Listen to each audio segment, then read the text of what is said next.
over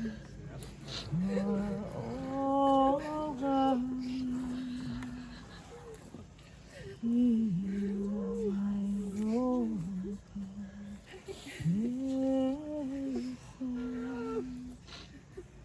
make me whole.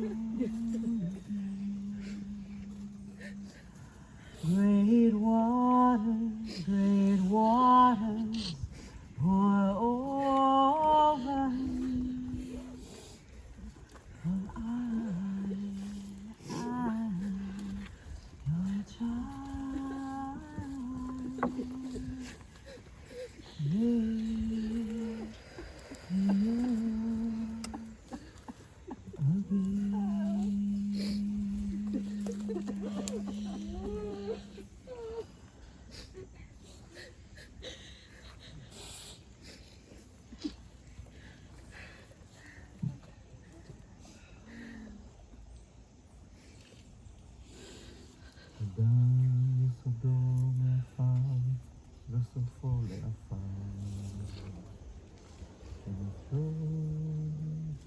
יביא לך משהו בחרס המשפט.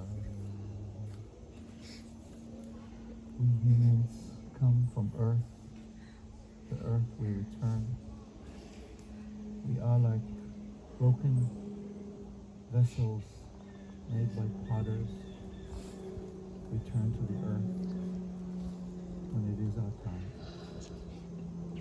and when it's not.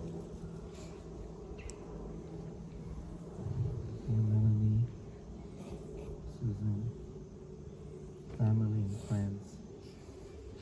Only a few days ago on Yom Kippur, we chanted these words from the prayer that begins with the question, who will live and who will die? Who when it's their time and who when it is not?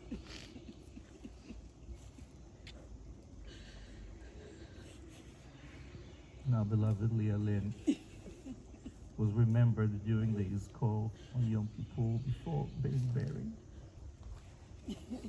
Now we have the privilege of escorting her to her celestial home and supporting you all and us all mourners who loved her and who love her still. My name is Amichai. I'm one of the leaders of the Lab Shul community, along with many others who loved her and got the honor of being with her in so many sacred spaces. Rabbi Steve, who came in from Colorado this morning, Rabbi Shear, over here, Cantor Ellen, Shira Klein, who's here with me. You see there are more faith leaders here from other communities, and many friends and many fans joining us in this beautiful place on this beautiful day as the leaves are turning and our hearts are breaking to say goodbye. We will hear words and pray together.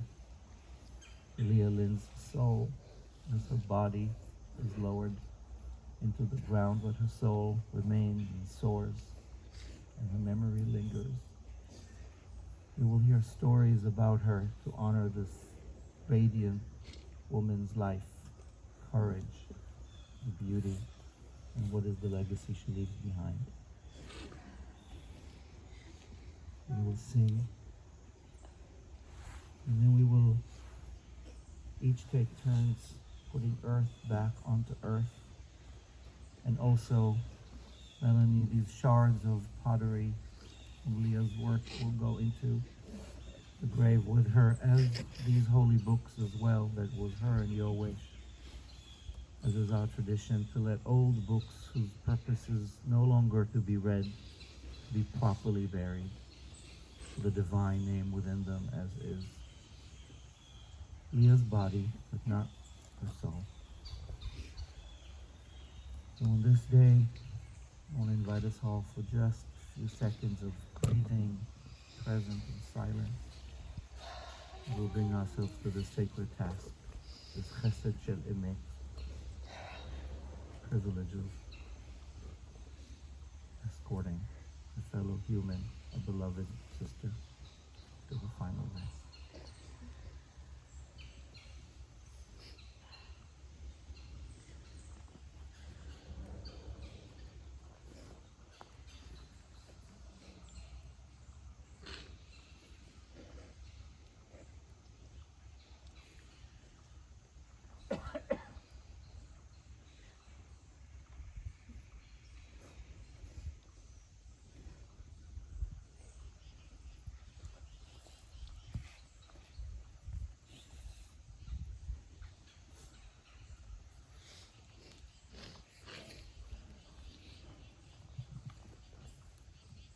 Leah brought us close,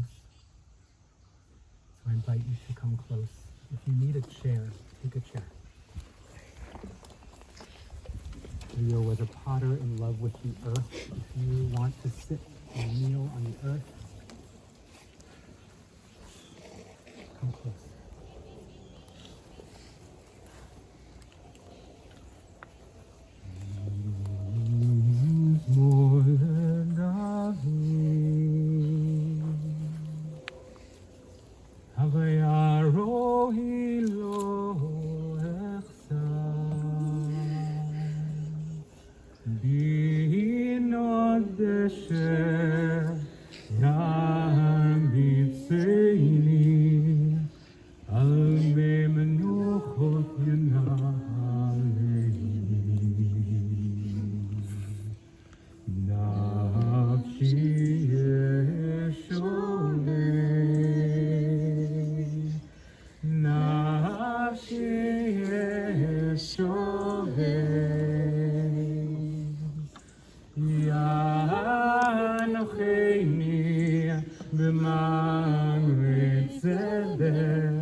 La'orach yamin. For the length of days. I will live for the length of days. Leah was really clear, I am going to live every single day. Even in this friggin' hospital, even with crazy roommates, I'm going to live every day.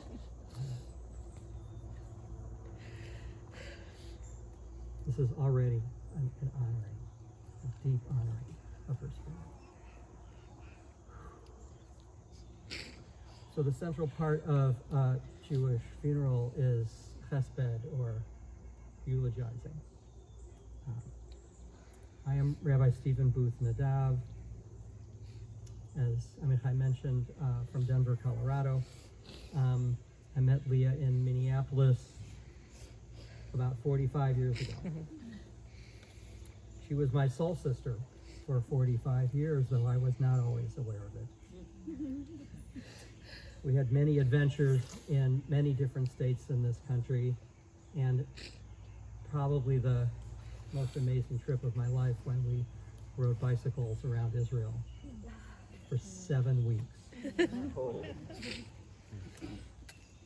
I'm honored to speak here, but I'm aware as soon as I got here last night, there are so many stories about Leah that nobody here knows all of.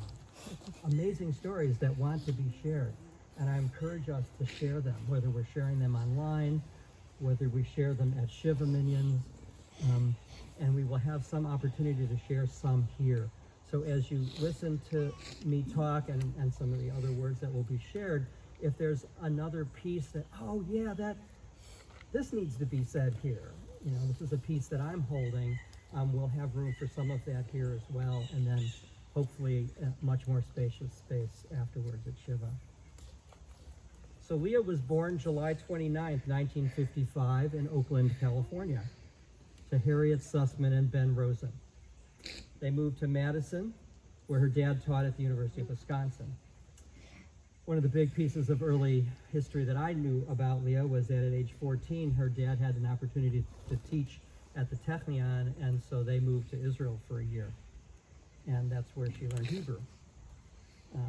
Though later she claimed when we went on our trip, all she knew was biblical Hebrew, and she wasn't sure that was true. We were talking to people in Israel.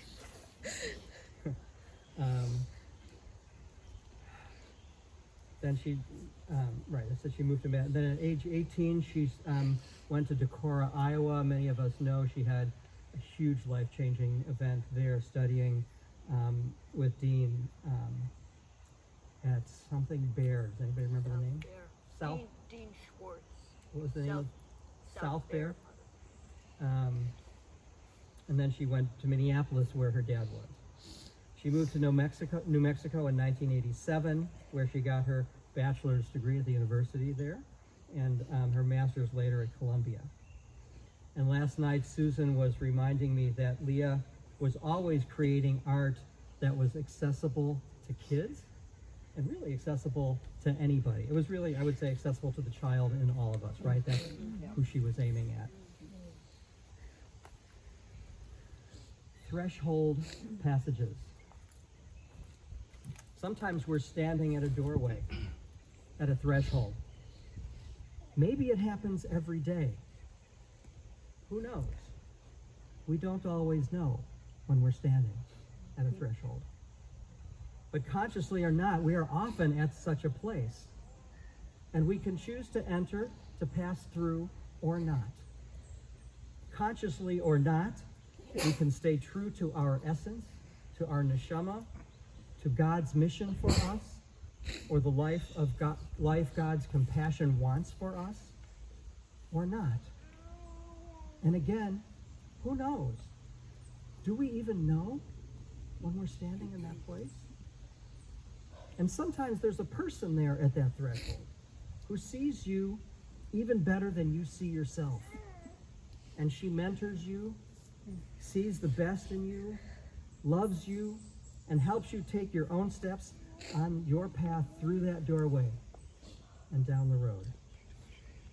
At the threshold, we can have a mezuzah, that we bless and that blesses us as we walk through. How many of us have a Leah mezuzah on our door? I have several. Leah was my mezuzah. Far more aware than I was of my own possibilities. Leah met me, as I'm sure she met many of us, at the doorpost of my adult life and mission. She saw me, mentored me, blessed me, and I am now so sad to be putting these words of thanks and praise together now.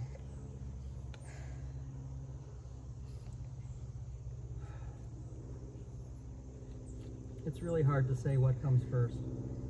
But the top rungs, I would say Leah was an artist, a lover, an activist, a wise and joyful Jewish woman who wove her art and her love and her activism for all people and this earth into a life of service and enjoyment. A friend, a teacher, one of a kind, for sure. When I was early into reclaiming a positive Jewish identity, at that doorway, she gently, firmly, lovingly pulled out her potter's knife and helped carve out my I.O., as she would call it, my internalized oppression as a Jew and as a Jewish man. As a deeply proud Jewish lesbian, as part of this surgery, she taught me to love Jewish women and unlearn the internalized oppression there. And from there she said, okay, let's explore and see what else is possible for you.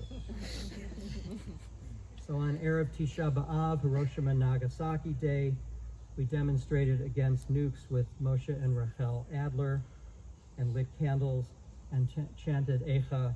in front of the federal building in St. Paul.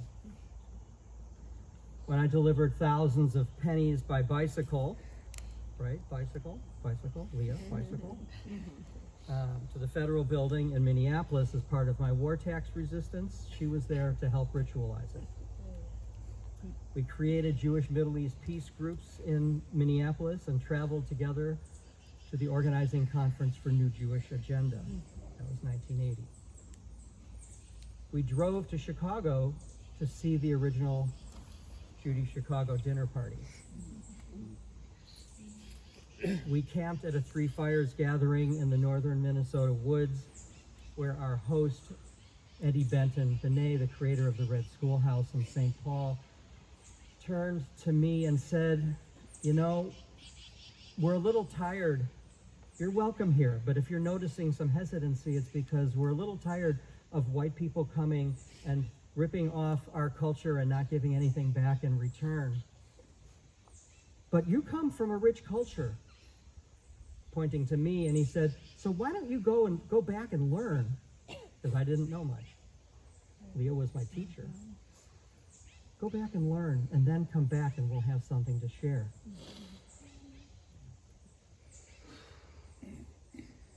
One of my first pointings to go to rabbinical school. As I said, Leah took me to Israel. And now that I think about it, of course, I'm not sure how planned it was. Well, we had the first couple of days planned. But 7 weeks on a tour that it would take all day to talk about. But I'm glad to share stories about that later. I could go on and on, but you get the picture. Suffice it to say that I would not have become a rabbi, and maybe not the person I am, with the passions that I have, without my sister Leah. And then, such an amazing honor to facilitate her wedding to Melanie.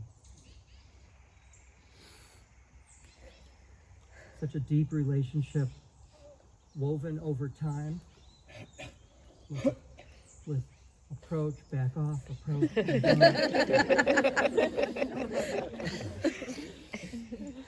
and a deep love that they were so ready to celebrate. I want to share a little bit of Melanie's words.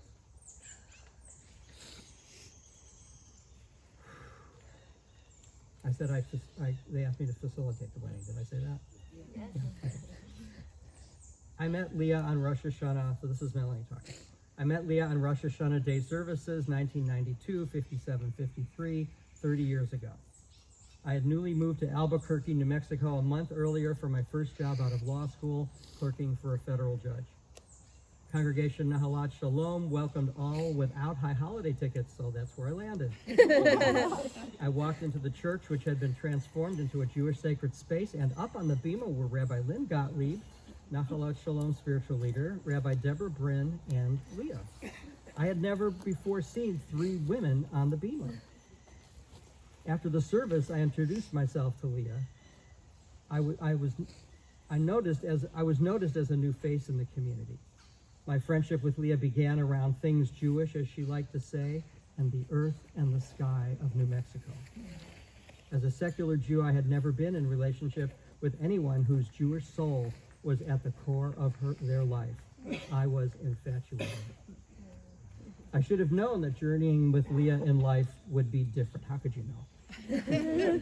A couple of months after we became involved, when our relationship was in its full passion, she left town. She had planned a 7-month sabbatical in Berkeley, where she had arranged to be part of a pottery collective and to dive into all that the Bay Area has to offer. Of course, I visited regularly. One visit was spent in a hospital as Leah contracted a very bad case of pneumonia. She was in an isolated ICU when I got there because they could not figure out what strain of pneumonia that she had. After she was recovering, a nurse told me that Leah passed through the eye of the needle. It wasn't the first time in her life that she and the needle came close. Leah lived her life like the rules did not apply to her. I've heard you say this a couple of times. Very well said. Leah lived her life as if the rules did not apply to her. As her partner, it made for a ride that was wild, joyful, awe-filled, and at times deeply challenging. Leah and I shared life together for 29 years. One of our happiest times was the decision to get married and our wedding day, May 10th, 2015, in Lone Butte, New Mexico, south of Santa Fe. We had been together 22 years at that point. New Mexico had legalized gay marriage a few years before the Supreme Court's decision. We wanted to have a big, beautiful party to celebrate our love and commitment with family and friends, and it was everything we dreamed of and hoped for. Many will speak of Leah's optimism, indomitable spirit, and courage in the face of her cancer. Other special qualities include a maker of sacred spaces wherever she laid her head, including right here, right now. Heart smart and head smart, wrote with beauty, and had important ideas to share. Community builder wherever she went, an unquenchable interest in people, utterly creative, fierce in her commitments to the people and causes she loved, and the greatest lover of life I have ever known.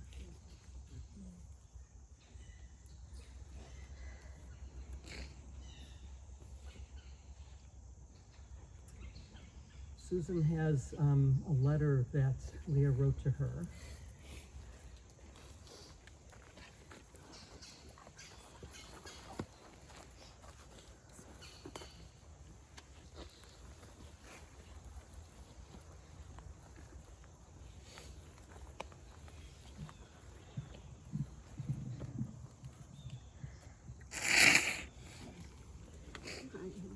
Susan, this is, Melanie, thank you for those words. They were so wonderful. So this was written, can you hear me okay? Yeah. Okay. This year, August 6th, Tishrei and Hiroshima Day, the fire and reckon. And just to show you, this is so Leah and her multicolored ink. Beautiful.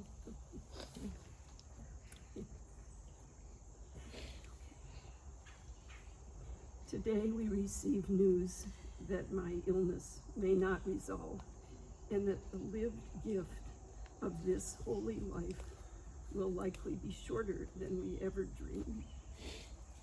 Melanie and I are dealing. Still, I feel ready to step into, with integrity, to honor my teachers and hopefully leave some art relationships and teaching behind for others to benefit from. This life has been a benefit, a miracle, milagro, and an enormous gift. And I had not realized how short this road may be. And yet, this may not be the whole truth either. The truth is, our lives are held on the scales. Destruction can happen, and so do miracles, each and every moment. We can count on the beauty and edges of this life to offer our lives up as life and light, prayer and service, generosity and opening. So may it be. Ken Yehi Ratzu. And there's a quote from someone. We consist of long, breathless songs of healing. We are made of prayers that have no end. Lucy Tapahanso. A Navajo poet whom you loved. We spent a lot of time in the hospital reading her poetry. I'm going to read it once. We consist of long, breathless songs of healing. We are made of prayers that have no end. And she did a picture here. And other pictures. There's more. I just want to say, I feel like I never really got to be in this community because of COVID and various things. I was afraid, but anyway, I feel very held here in this community, in my own community in Olympia, Washington. My husband Michael and my family. Leah, thank you for coming. And our family's small, and I also just wanted to share that, but our family is big, especially, we all love people. She and I love people. People are people's lives, and just richness of being our family. And I wanted to share that last night, Leah came to me in a dream. Was so present and so resilient and joyful. And there were many people there. And she and I connected. I said, you mean I can connect with you in this way? She said, of course. Of course. It was wonderful, and I'm sure she will be there. For all of you, I know she has that capacity. So that's what I wanted to say. Thank you for holding us all this time. Thank you for the early life, beginning of life. Thank you for all of you who came so far to be here and made the effort.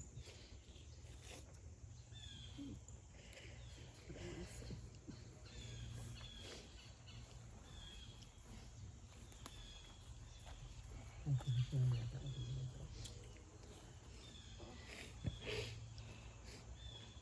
So I'm wondering if there's a couple of other stories or words that want to be said. I know there's a lot of them, and like I said, I'm hoping we can hear a lot of them at Shiva, but would like to know a few of them from here. And I was actually going to suggest maybe geographically, that if we could get maybe one from west of the Mississippi and one from east of the Mississippi and maybe one from outside of this continent, that would be great. Hi y'all, I'm Paula. I'm Leah's cousin from far west of the Mississippi, from Denver, Colorado. And Leah was special. I had actually wrote and posted and on Facebook, but I thought I'd just read what I posted, that I can remember that Leah was my free-spirited cousin. They're just incredibly kind and compassionate, and she never got anywhere on time. And one of my memories is when my mom was alive, when she was driving up from New Mexico to Denver, was supposed to be at her house at a certain time, and we're thinking, where is she? Where is she? Well, this is Leah. You know, in the moment, which I love, that she stopped. There was a beautiful lake somewhere in between New Mexico and Colorado. She stopped to swim, had a lovely swim, and then she arrived, and her soul was filled. And I mean, the message, I think, to all of us in our frazzled lives is, I thought, yeah, if we could all be a little bit more like Leah, you know, stopping, noticing the beauty. So what if we get somewhere a little bit late? Another really powerful memory is many years ago I had to put down a beloved dog and had a very hard time with the mourning over a pet. And I had reached out to Leah to see if she would make an urn for my dog's ashes, and she had me send down some of my dog's ashes, which she incorporated into clay and made into an urn. And I came down to Albuquerque to visit her in Melanie, and so she showed me the urn before it was going to be fired in the kiln. And then the day that I was going to leave, she came over to my hotel and she said, I think it's really important that we do something, that you do this. She brought over clay that had my dog's ashes in it, put newspaper, whatever, on a table in the hotel, and she had me work with the clay, with the ashes, to create something out of my loss, you know, to create my own, not very aesthetically pleasing, but I still created my own pot for my dog with, you know, container with his name. And it was just such an unbelievably compassionate, powerful thing that Leah thought of, and that just was who Leah was. Never on time, free spirit, in the present, noticing, and just so compassionate.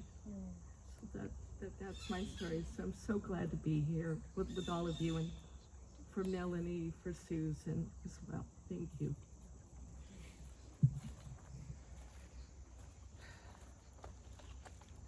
Somebody else? I can do it from here. I think I can do it from here. I have a loud voice. If you come to the microphone, it would help people online to hear you. Thank you.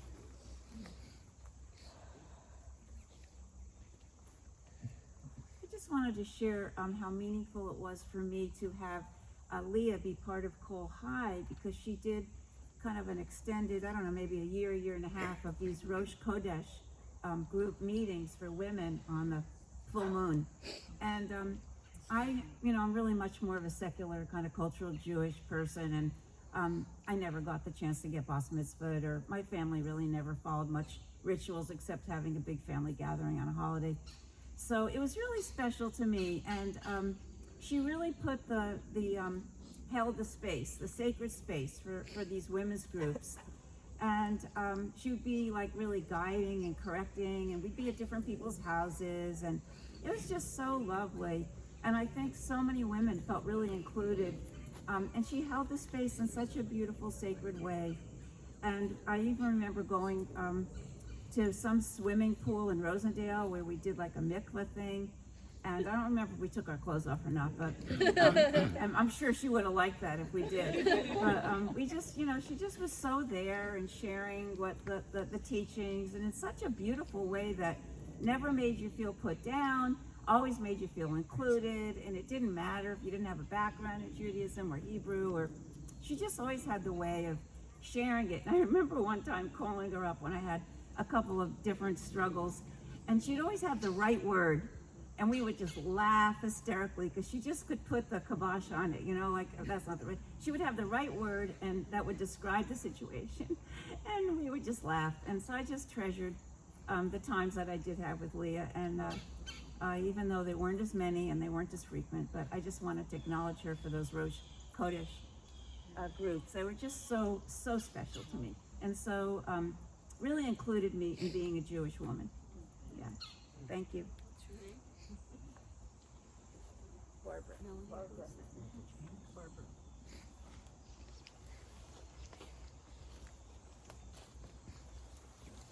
I would like to invite James up. We just met last night, an amazing soul and a part of Leah's life I knew almost nothing about.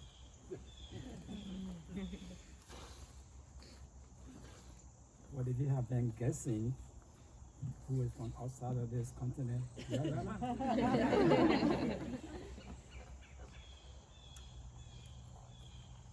My father and mother were very on point many times to teach me how to live.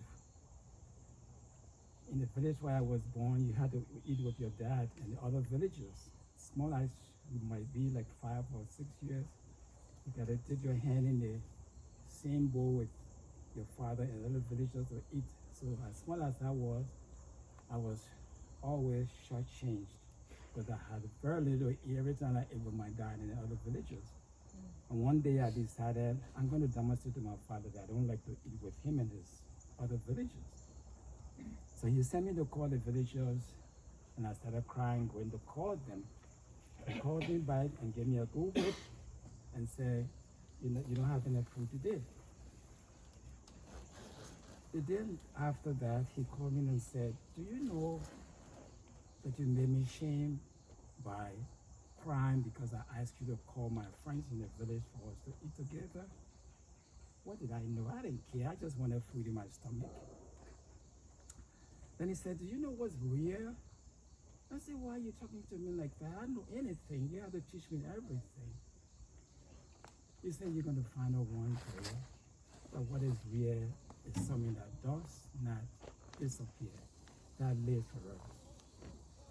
So I fled my country because of the Civil War. Short story, making this short story. I live in New York City, and I put out a sign in the street said I needed a roommate. And I got this call. This person was signing, so excited. So I said, well, come, let us talk. And Leah showed up. I said, me? Living with another woman in my apartment? So we started living together. And because of Leah's openness, willingness to try everything and anything, I gained the confidence to tell Leah my dream. I said, my country is devastated. The Civil War destroyed everything, even as I'm speaking. I want to go back and help the school in my village where I was born. I said, what are you going to do? I said, I want to found a non-profit to help them. She said, you got me on board.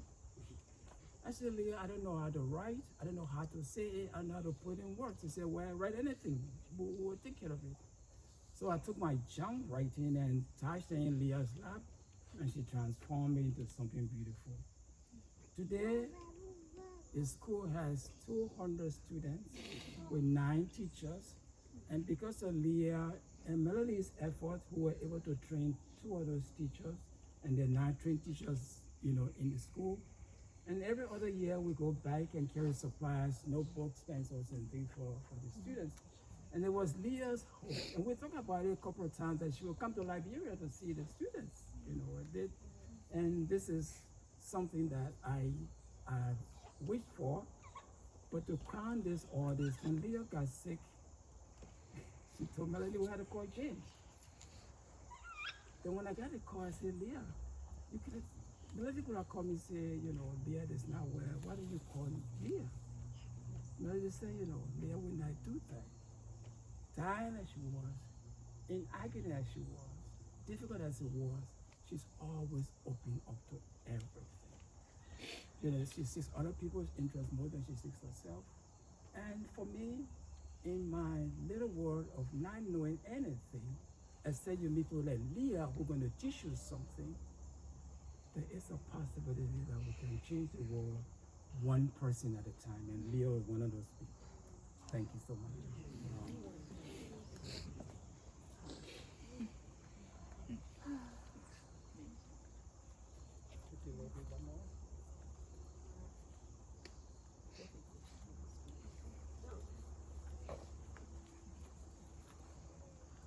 Hi, everyone.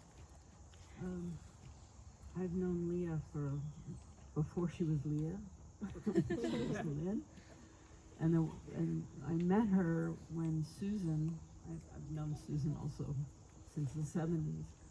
And Leah, Susan and Leah allowed us, a group of people, to live in her parents' house in Madison, Wisconsin. Right? And my boyfriend at the time and I, Sam, who's here, were sleeping in the basement with Leah's kiln, with her wheel. And so I always felt like there was some sort of earth connection, that has followed me throughout my life and throughout Sam's life.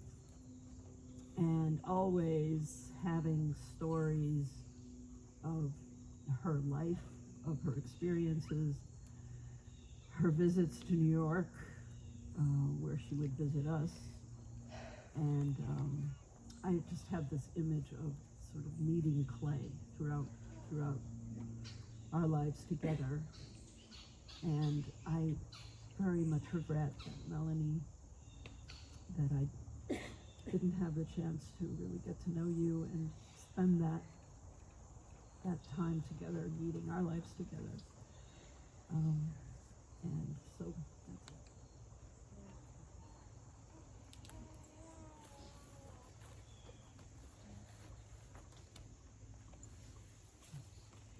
And I'm going to ask Ami to come up, and then I'm going to wrap up this part after that.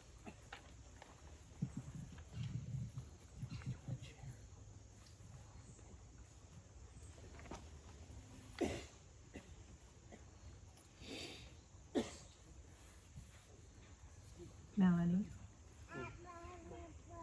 I just want to say I'm here for you.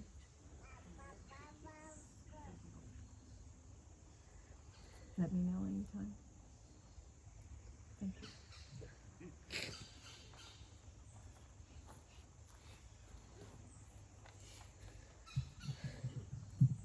As we are hearing these fantastic memories and stories, some of us who knew her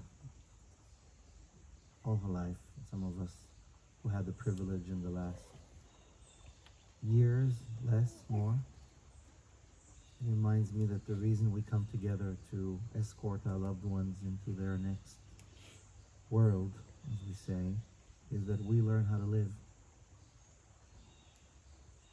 By loving the people whose love we come to honor today. And we learn all these different facets of a person's life. So sadly, it often happens after the person is gone. And luckily, there are some people who are as one of a kind as Leah Lynn was, that one is lucky to have glimpses of while still very much alive. I represent one of the many communities where Leah Lynn not only showed up but helped co-create and craft. I counted 93 emails from just the last 2 years. Long, rambling, gorgeous, specific about many, many things that she had opinions about, and ways to offer beauty and wisdom and counsel and feedback. And I want to say that one of the ways she showed up for the Lab Shul community in New York was by volunteering to be part of our Undoing Racism task force. And there are some delegates here today who are helping hold this small part of us taking into account what does it mean to be a Jewish community in the 21st century, with all the reckoning and repair that is needed. And Leah Lynn showed up online as she could. And this last Yom Kippur, just 2 days ago, we welcomed this group to come up for the Torah, and she was there, present, in spirit, as one of the many, many ways she helped so many communities and individuals reckon with some of the wreckage we've inherited and so much of the beauty of repair. I think I first met her at Alat Chaim, the Jewish Renewal headquarters not far from here. She was this kooky lady, and we bonded on queerness and Jewish spirit and singing.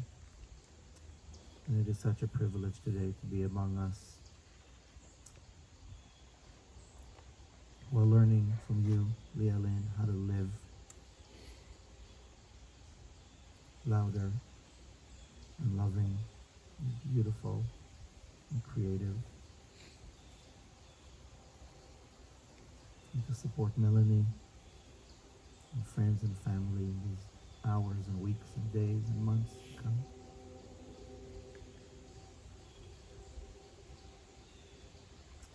Melanie, I think there were a few poems that you maybe wanted to share.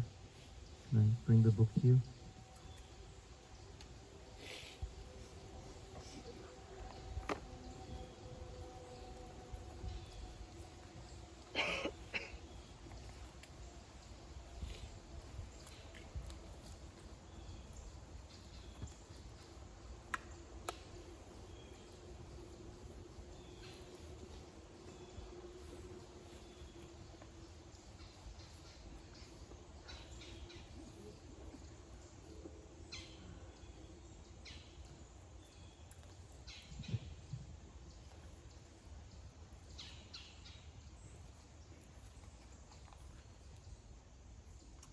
I really, truly don't have any words.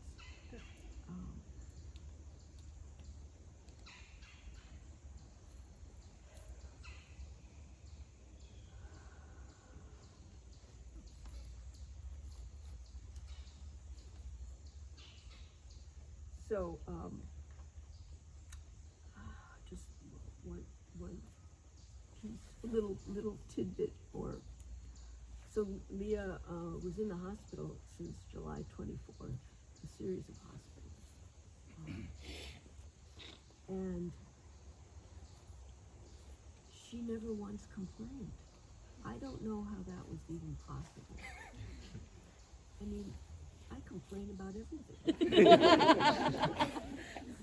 I complained about having to go to the hospital. She was in the hospital. She didn't complain. I mean, she got upset sometimes when she didn't get her pain medication. But as far as fundamentally being pissed off about her situation and angry about her cancer to begin with and the recurrence that happened so quickly, she just was not angry about it. She just was open. She was just open to it all. It was an unbelievable and such an amazing teaching. She was so grateful for people who visited, who called, who emailed, who texted. Cantor Ellen, who came to chat with her several times. Her heart was just so full of love for all of you.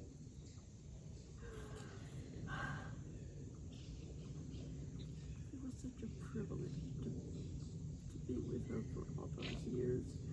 So we spent a lot of time reading poetry together. We had a quote from Munsee-Lenape, so Munsee was one of Leah's first teachers when she came to New Mexico to university. She's a Navajo woman, beautiful poet. And so Leah and I read a lot of poetry together during that time, and including Lucy. And I don't have any words. I just wanted to share. My dear friend Ellen gave me this book.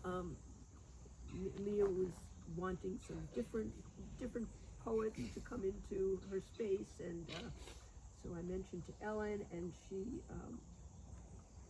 gifted us this book, Love Poems from God. Okay, and so there's a section from Rumi, and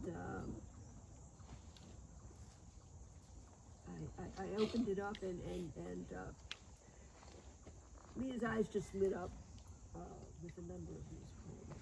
So I just wanted to share a short one. Where am I going?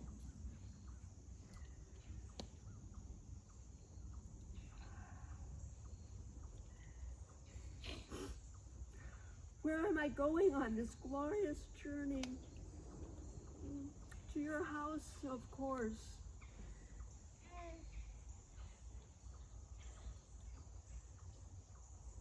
Then the second one was called With Passion, which is how Leah lived her life. With passion, pray.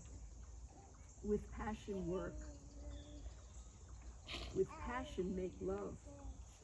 With passion, eat and drink and dance and play. Why look like a dead fish in this ocean of God? I love that. Don't look like a dead fish.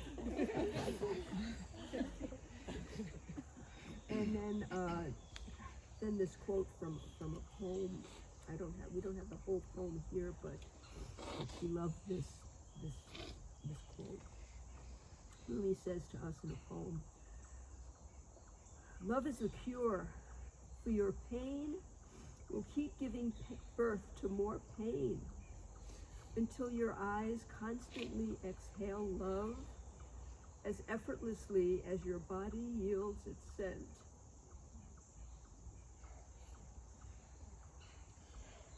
So Leah did that. Leah did that. Her eyes constantly exhaled love effortlessly.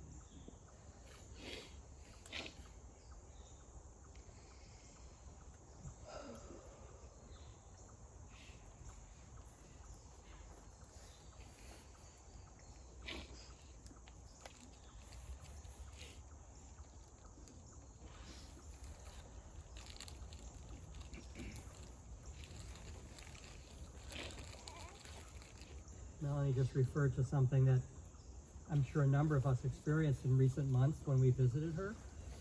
Remember Jay talking about it, and you didn't get a chance to visit her, so I'm not sure how you got this, but on the phone I got. Jay's here, Jay is here from Chicago. Jay and Liz are here from Chicago. She had an amazing spirit in the face of this unbelievable challenge. And when I was here 2 months ago visiting with her in the hospital, as I was getting ready to leave, basically she said, she's usually I'm a rabbi, right? So I work with people, they're often in denial. She was not in denial. She just said, I don't feel like I'm dying. I'm not ready to say vidui because I don't feel like I'm dying. It has nothing to do with what the medical record is saying. I just don't feel like I'm dying. And I realized that she was so busy living every day that she couldn't go there. Not a bad lesson.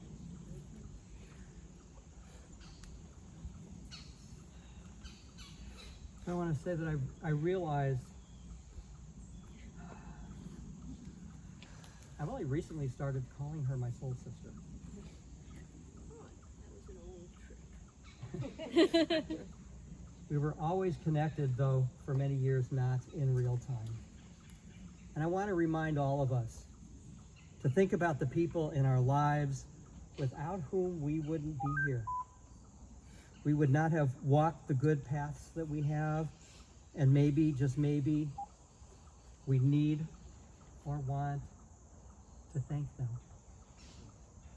Thank you, Leah.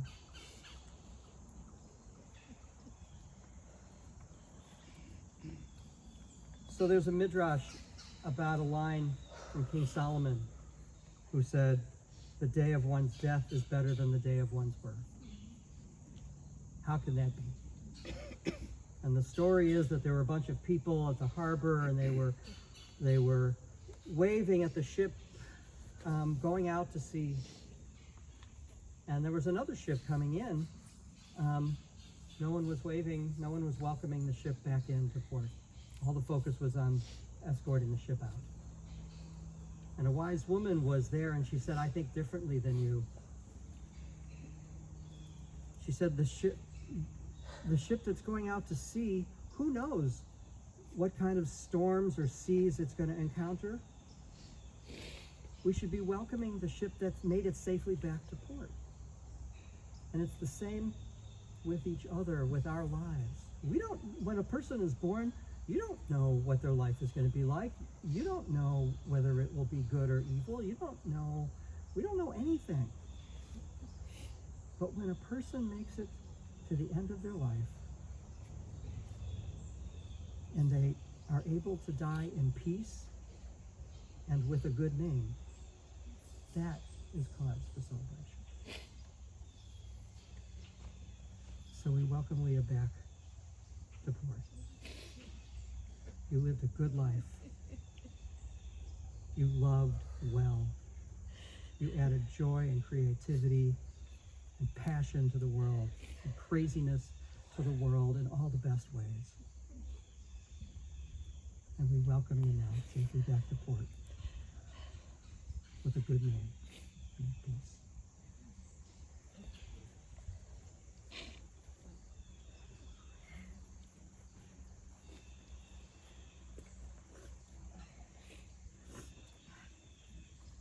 So Leah gave us many gifts. Physical gifts that I have in my house, her beautiful artwork. But that artwork was really a reflection of her soul. Your soul, Leah, was so beautiful, and it touched my soul so deeply. So we pray for you that your soul rests in peace in paradise. Your soul will be with us always.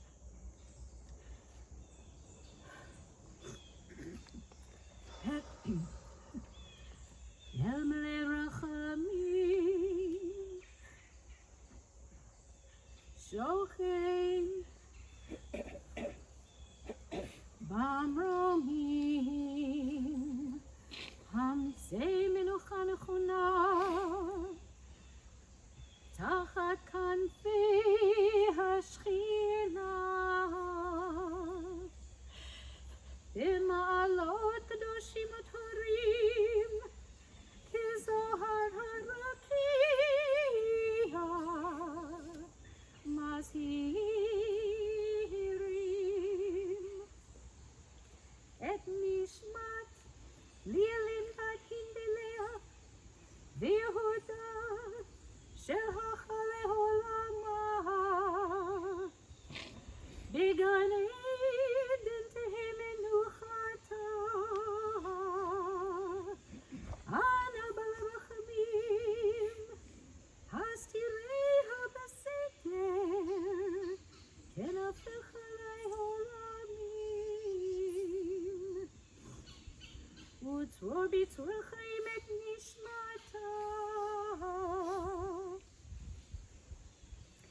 Adonai, Adonai, hu nachalata,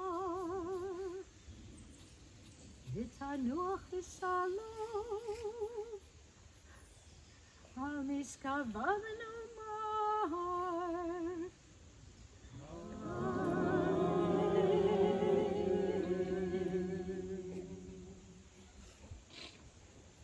Sweet Leah.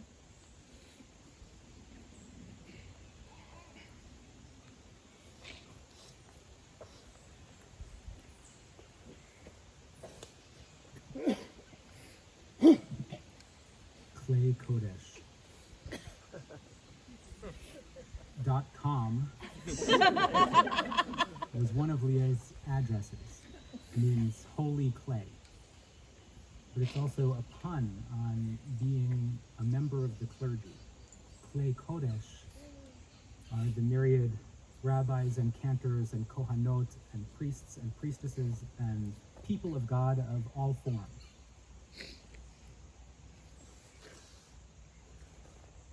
Rabbi Abraham Joshua Heschel wrote, above all, remember to live your life as a work of art. And this Kli Kodesh, this holy vessel we're standing in right now, is the piece de resistance, Leah's last work of art, which we are all called to co-create. The art of the inner child that she calls forth in each of us is called to participate in perhaps the hardest part of this gathering, which is the actual interaction with the earth and the covering of Leah's body. Everyone here is called to participate in this ritual. I didn't introduce myself, and I'm going to do it only because it's important to the story. I'm Rabbi Shir, founder of the Kol Chai community, and for many years, that was the community in which Leah practiced her ritual art. Along with Kohenet Renee, I want to now bestow upon Leah the honorary title of Kohenet, of priestess, of high priestess, because she served. That's who she was.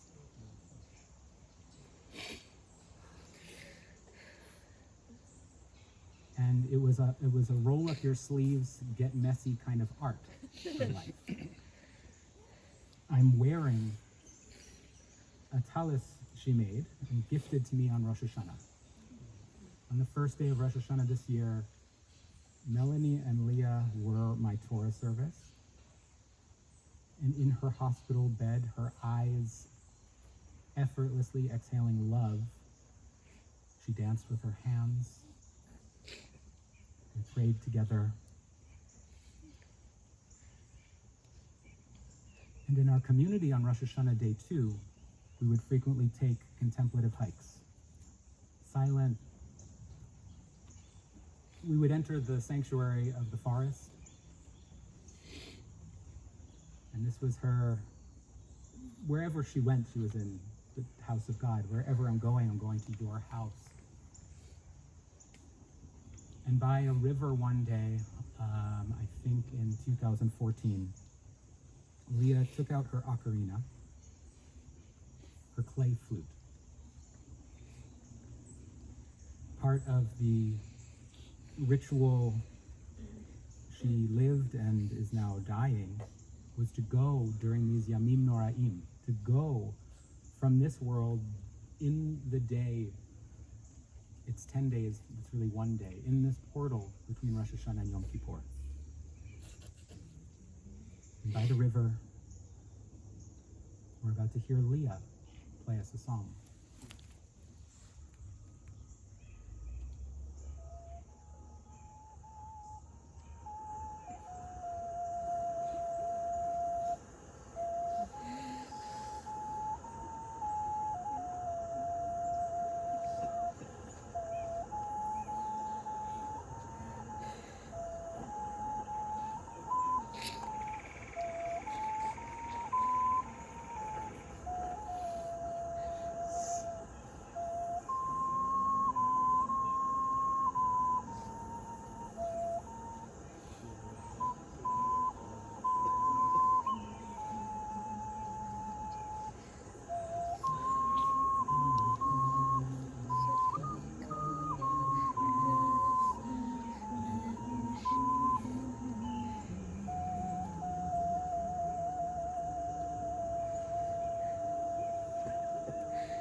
blood and birth, and then extending out to the family that we all are.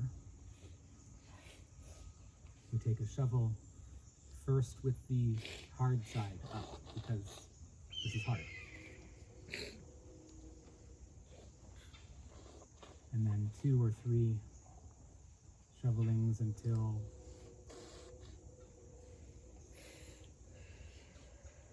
this vessel is formed.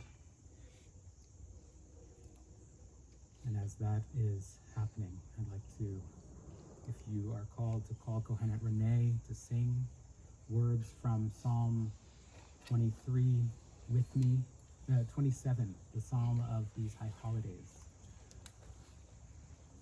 and this time of return.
Stay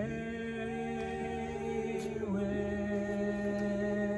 me. Grab other shovels.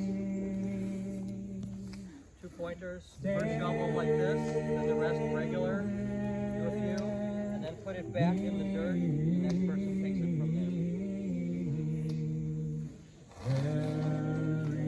Once.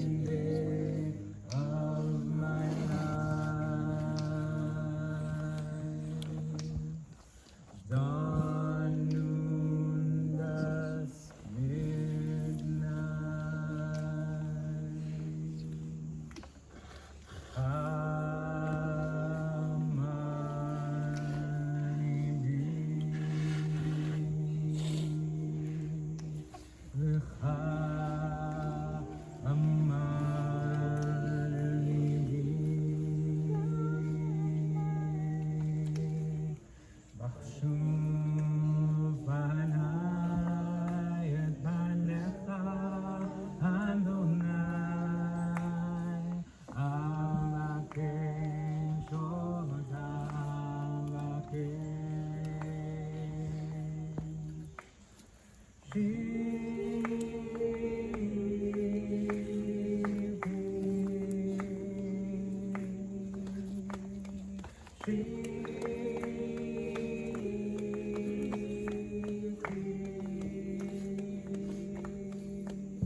shovel, you can just use your hands if you like.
Return to the land of your soul.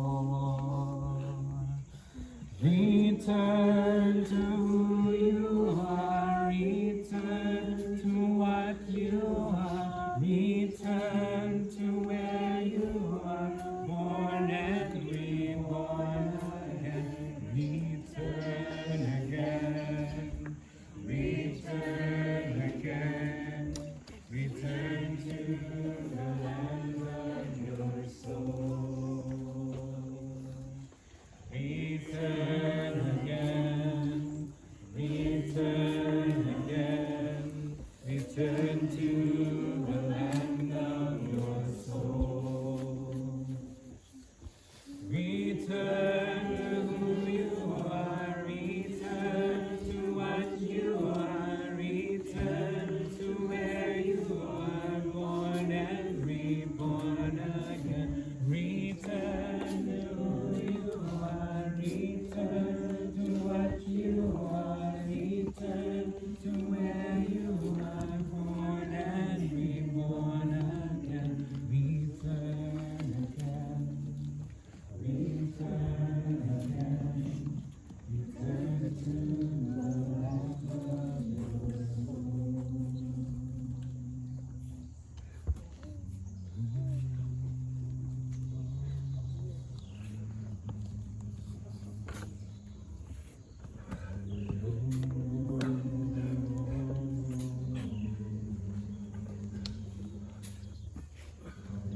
Great waters pour over me, heal my broken places, make me whole again.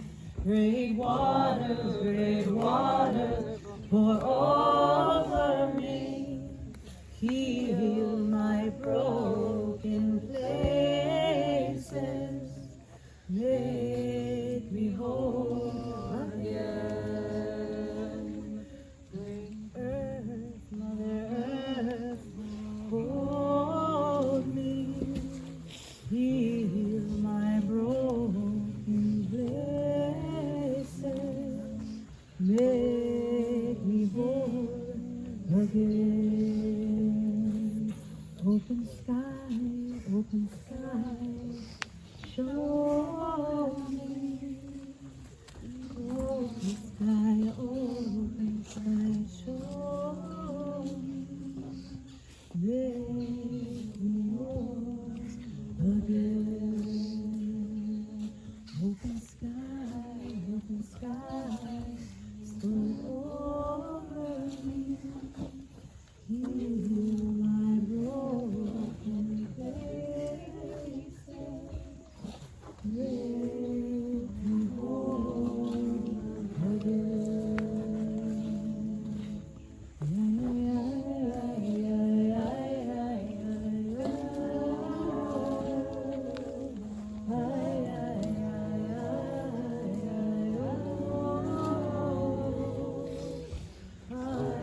Yai na na na na na na.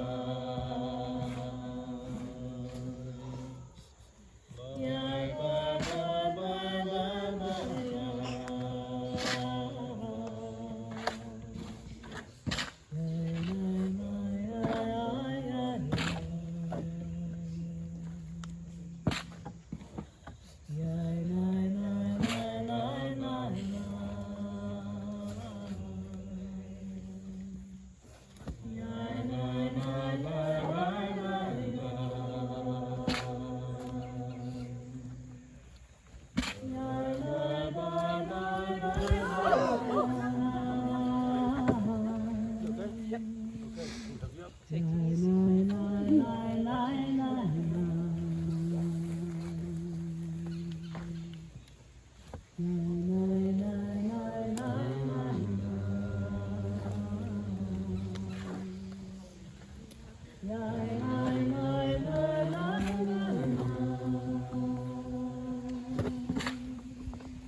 Is the source of life and through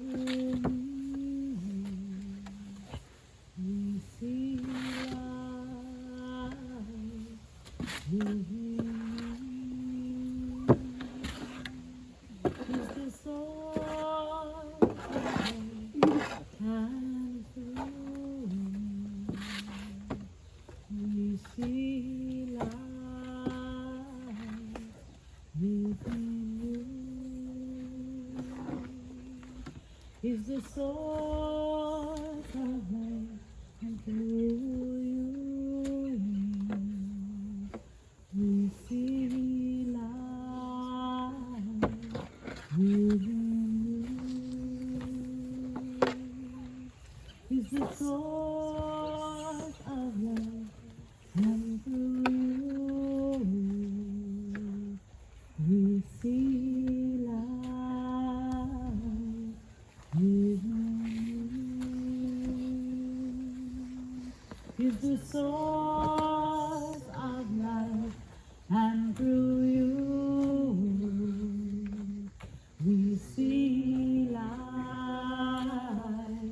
and through you is the source of life, and through you we see life.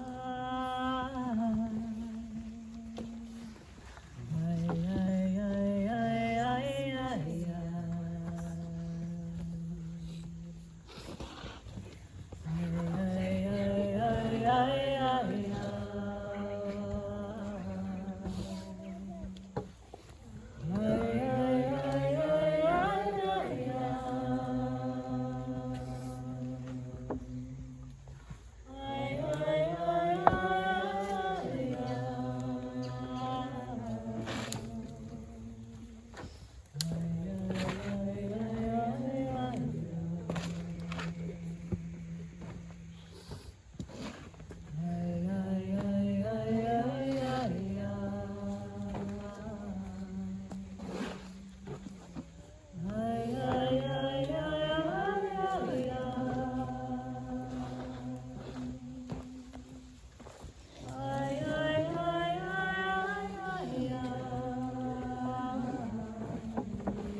is the source of life, and through you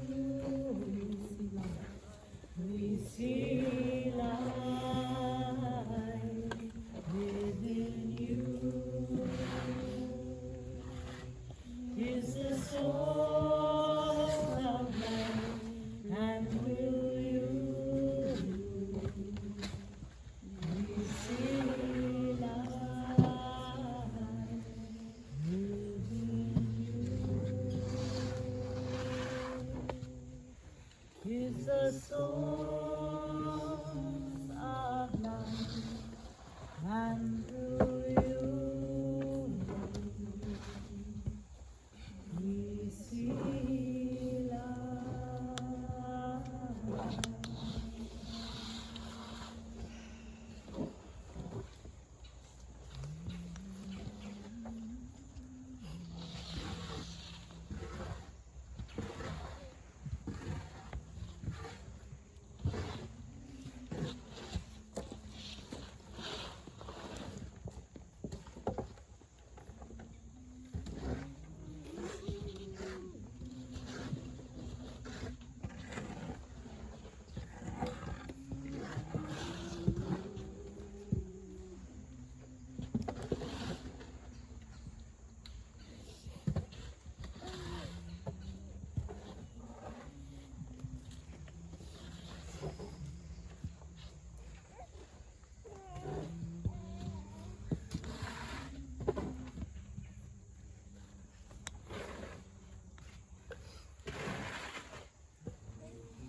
these last grains of soil becoming this Lynn's last art creation in this life form, at this moment, with all of our participation.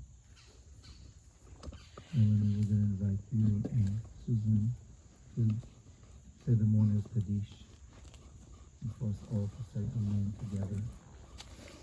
And we'll end with just one final nigun and some instructions for the Shiva. Okay.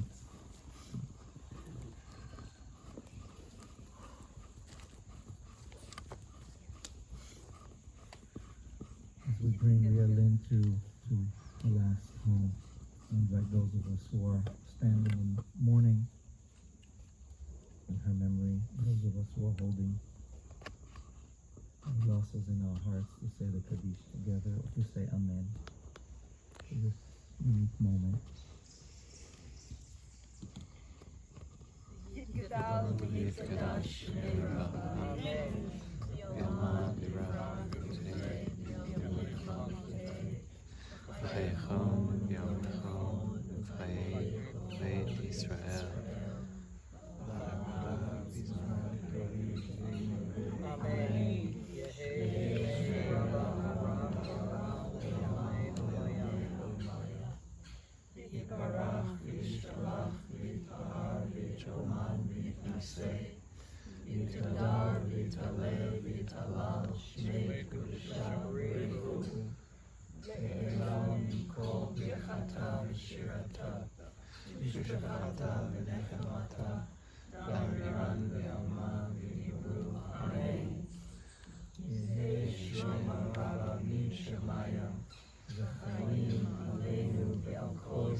Our sister Leah Lynn, on behalf of all of us here, all the Klei Kodesh who had the privilege of honoring you on your last journey, Nuchi v'shalom al mishkavech, rest in peace. Forgive us if in any way we were not as kind and sensitive to your last wishes at this last minute. For you being here with us, alive on earth. As we enter this Shabbat together, may the angels of peace surround you, surround us, surround the beautiful, beloved, and family and friends who will enter Shiva, this space of sacred mourning, on this day. And even though Shabbat, at least in theory, is when the mourning is suspended, we know the grief for you remains.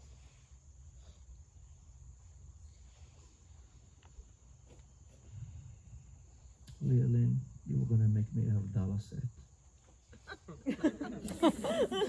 We were planning it. It never happened. But I have this cup you made me in 2020, Blue Hope. I drink from it often. I raise this cup to you right now.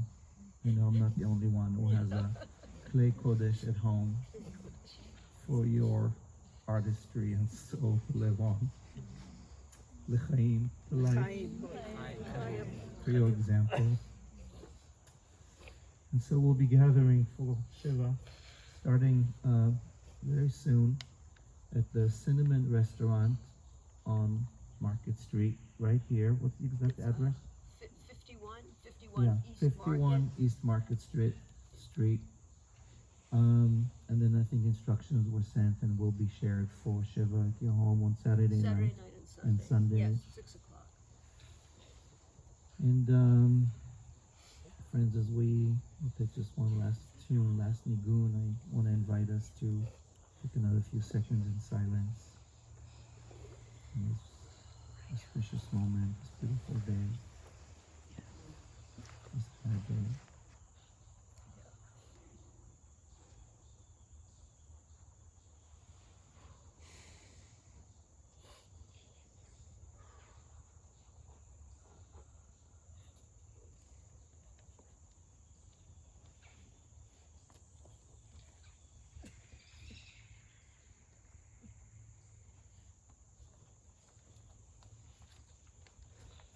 And I'd like Rabbi Steve to say something more about Shiva, and then maybe share that views of anything.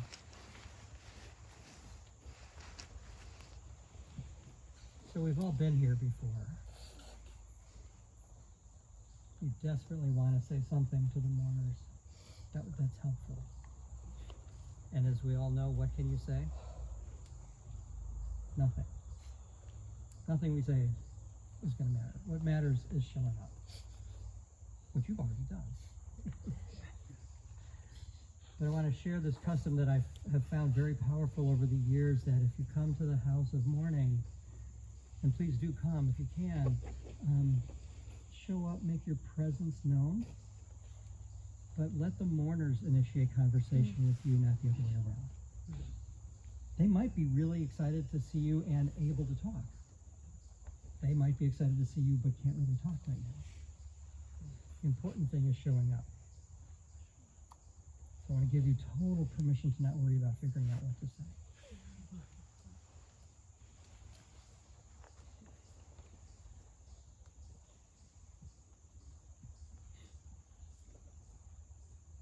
Tom, will you raise your hand? About where Tom is, we're going to form two lines facing each other from birth canal to this next part of your lives for the mourners to walk through. As I sing, you can start making your way to those two lines.